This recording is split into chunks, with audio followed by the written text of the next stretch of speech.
Ejaan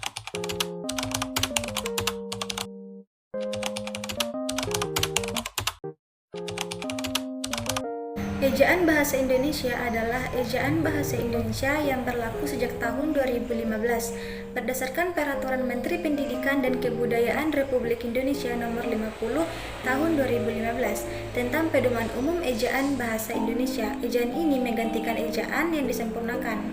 Ejaan adalah penggambaran bunyi bahasa, kata, kalimat, dan lain sebagainya dalam tulisan, huruf-huruf, serta penggunaan tanda baca. Ejaan biasanya memiliki tiga aspek, yaitu aspek fonologis yang menyangkut penggambaran fenom dengan huruf penyusunan abjad. Yang kedua, aspek morfologis, yaitu yang menyangkut penggambaran satuan-satuan morfemis. Yang ketiga, aspek sintaksis, yaitu menyangkut penanda ujaran, penanda sebagai tanda baca. Dalam Kamus Umum Bahasa Indonesia menyatakan, ejaan adalah cara atau aturan penulisan kata-kata dengan huruf. Misalnya, kata huruf dahulu adalah kata hoeroef. Kata itu telah diatur dengan ejaan yang sesuai dan sekarang yang dipergunakan adalah huruf. Fungsi ejaan.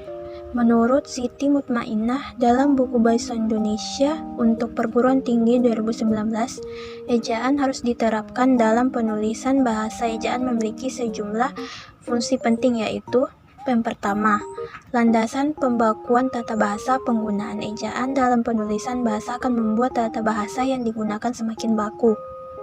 Yang kedua, landasan pembakuan kosakata serta istilah tidak hanya membuat tata bahasa semakin baku, ejaan juga membuat pemilihan kosakata dan istilah menandi lebih baku. Yang ketiga, penyaring masuknya unsur bahasa lain ke bahasa Indonesia. Ejaan juga memiliki fungsi penting sebagai penyaring bahasa lain ke bahasa Indonesia, sehingga dalam penulisannya tidak akan menghilangkan makna aslinya. Keempat, membantu pemahaman pembaca dalam mencerna informasi. Penggunaan ejaan akan membuat penulisan bahasa lebih teratur. Hal ini membuat pembaca semakin mudah dalam memahami informasi yang disampaikan secara tertulis. Penulisan huruf abjad.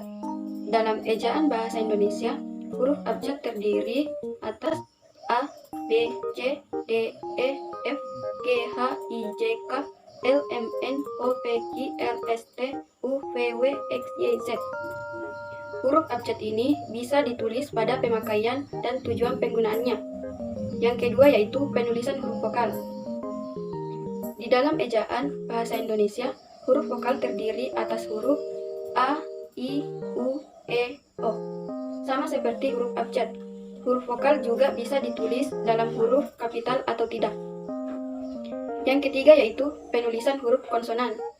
Dalam ejaan bahasa Indonesia, huruf konsonan adalah huruf yang tidak termasuk vokal, yakni B, C, D, F, G, H, J, K, L, M, N, P, Q, R, S, T, V, W, X, Y, Z.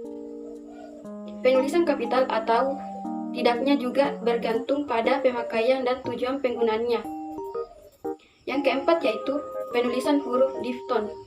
Dalam ejaan bahasa Indonesia, huruf difton merupakan dua vokal yang diucapkan bersamaan. Huruf difton terdiri atas ai, au, oi. Contoh katanya ialah santai, pulau, survei, dan kalian. Yang kelima yaitu penulisan gabungan huruf konsonan.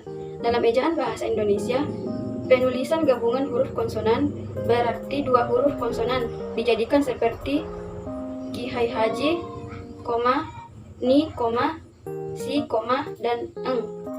Contoh katanya ialah ikhtisar, nyata, syarat, dan ngarai. Yang keenam yaitu penulisan pemenggalan kata.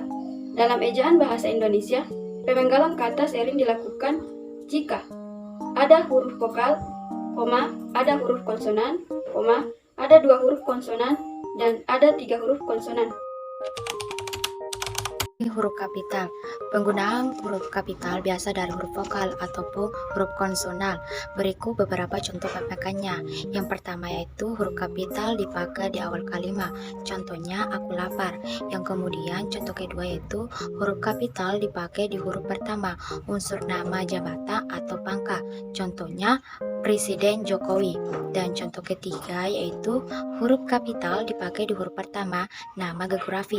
Contohnya Asia Tenggara.